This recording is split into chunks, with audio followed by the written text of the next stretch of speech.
Morning વિદ્યાર્થી મિત્રો, ધોરણ 10 એસએસસી ની આપણે જે છે ચેપ્ટર 20 જોઈએ હરિયાળી ક્રાંતિ એપિસોડ નંબર 8।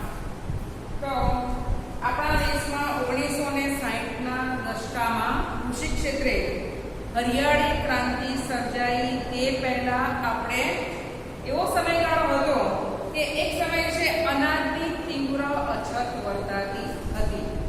તો આપણા દેશમાં 1960 ના દાયકામાં હરિયાળી ક્રાંતિ સર્જાઈ એ પહેલા એવો સમયગાળો હતો કે આપણે જે છે આપણા દેશમાં અનાજની તીવ્ર અછત વર્તાતી હતી અને એક મુખ્ય કૃષિ પ્રધાન દેશને જે છે અનાજની આયાત કરવી પડતી હતી અને આવી પરાવલંબી પરિસ્થિતિ સામે દેશ ઝઝૂમતો હતો।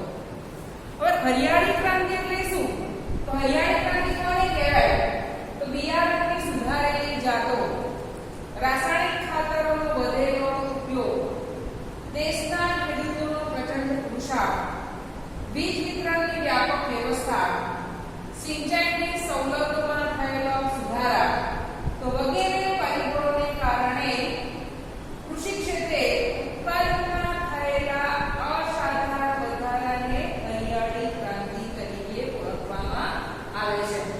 તો આજે ખેતીની અંદર બિયારણની સુધારેલી જાતો એટલે કે આજે ખેતીની અંદર જે છે વધારે પાક આપે, વધારે ઉત્પાદન આવે એવા જે છે એ બિયારણોની શોધ થઈ છે અને આવા જે બિયારણો છે એનો ઉપયોગ કરવાથી, હાઇબ્રિડ બિયારણો છે એનો ઉપયોગ કરવાથી અહીંયા ઉત્પાદનમાં વધારો થયો છે। આ ઉપરાંત જમીનની ફળદ્રુપતા જાળવી રાખવા માટે જે છે અને વધારે ઉપજ મેળવવા માટે રાસાયણિક ખાતરોનો જે છે ઉપયોગ થયો છે અને દેશના ખેડૂતો પણ છે વધારે ઉત્પાદન થાય એ માટે ખૂબ જ પુરુષાર્થ કરે છે અને બીજ વિતરણની વ્યાપક સુવિધા હોવાને કારણે ખેતીની ઉપજોની અંદર જે કલ્પનાતીત જે વધારો થયો છે, જે અસરકારક વધારો થયો છે કે જેને હરિયાળી ક્રાંતિ તરીકે ઓળખવામાં આવે છે। હરિયાળી ક્રાંતિનો મુખ્ય ઉદ્દેશ શું હતો? તો હરિયાળી ક્રાંતિનો મુખ્ય ઉદ્દેશ એ કૃષિ ઉપજમાં વધારો કરવો। કૃષિ ઉપજ એટલે કે ખેતીની પેદાશોમાં, ખેતીની ઉપજોમાં વધારો કરવો અને ખેડૂતોને વધારે પ્રમાણમાં રાસાયણિક ખાતર અને કીટકનાશકોનો ઉપયોગ કરવા માટે પ્રેરિત કરવા અને કૃષિ ઉપજમાં વધારો કરવાના લક્ષ્યને હાંસલ કરવામાં સફળતા પણ મળી। તો હરિયાળી ક્રાંતિથી ઘઉં અને ડાંગરના પાકમાં વિક્રમજનક ઉત્પાદન થયું છે એટલે કલ્પનાતીત જે ભારતના લોકોનો જે છે એ મુખ્ય જે ખોરાક છે ઘઉં અને ચોખા અને આ આપણી જે છે ઉપજ વધારવાનો જે છે એમાં જ વધારે ઉદ્દેશ હતો એટલે હરિયાળી ક્રાંતિથી જે છે ઘઉં અને ચોખાના ઉત્પાદનમાં જે છે વિક્રમજનક વધારો થયો છે।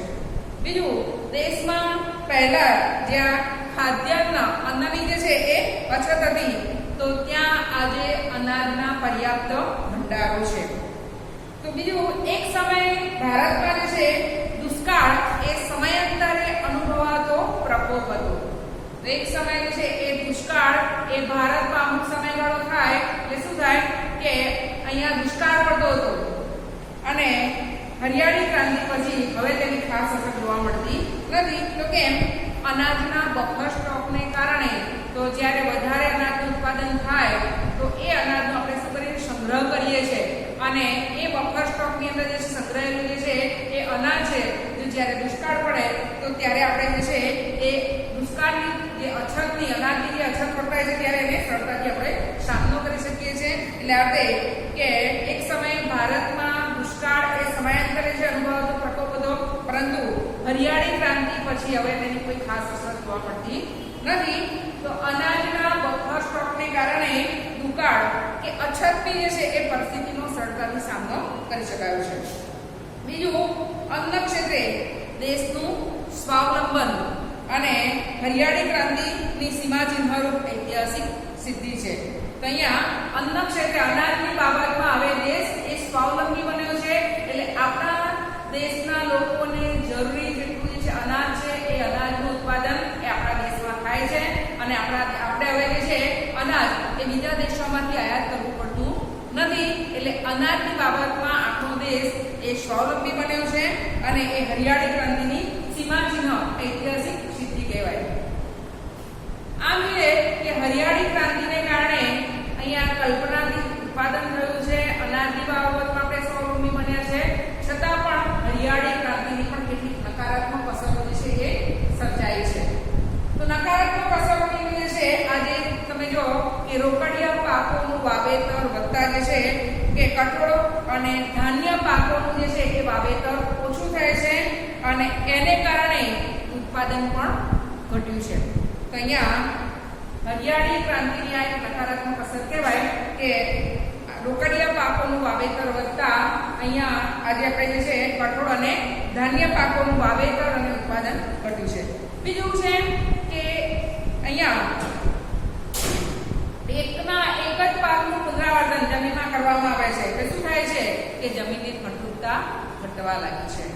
તો એક જ પાકનું જે છે એની જમીનની અંદર જે છે એ શું કરવામાં આવે છે, ઉત્પાદન લેવામાં આવે છે, પુનરાવર્તન કરવામાં આવે છે અને એને કારણે જમીનની ફળદ્રુપતા પણ ઘટી છે અને તેથી વિશ્વના દેશો જે છે કૃષિ ક્ષેત્રે ઉન્નત ટેકનોલોજીનો ઉપયોગ કરી અને જે પ્રગતિ સાધી છે તો ત્યાં સુધી પહોંચવામાં આપણે હજુ પણ બીજી હરિયાળી જે છે ક્રાંતિ માટે સજ્જ થવું પડશે.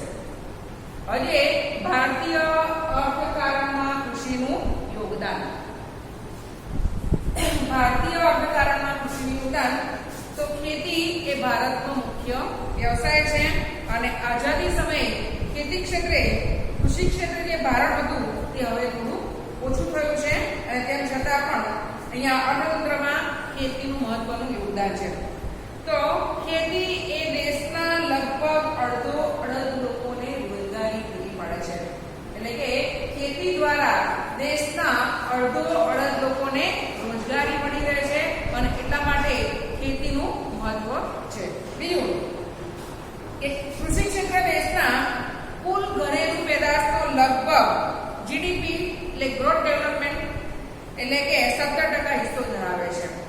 તો કૃષિ ક્ષેત્રના ઘરેલું પેદાશનો જે છે લગભગ 17% હિસ્સો ધરાવે છે. બીજું ભારતની મહત્વની જે છે કૃષિ પેદાશો એમાં ચોખા, ઘઉં, તેલીબિયાં, કપાસ, શણ, ચા, શેરડી, તમાકુ, બટાકા વગેરે છે અને એની પાકમાં એની નિકાસમાંથી વિદેશી મૂલ્યામણ પ્રાપ્ત થાય છે. એટલે ખેતીના અમુક જે પાકો છે એ આપણને વિદેશી મૂલ્યામણ પ્રાપ્ત કરવા માટે પણ મહત્વના છે. જેમ કે ઘઉં છે, ચોખા છે, તેલીબિયાં, કપાસ છે, ચા, શેરડી, તમાકુ.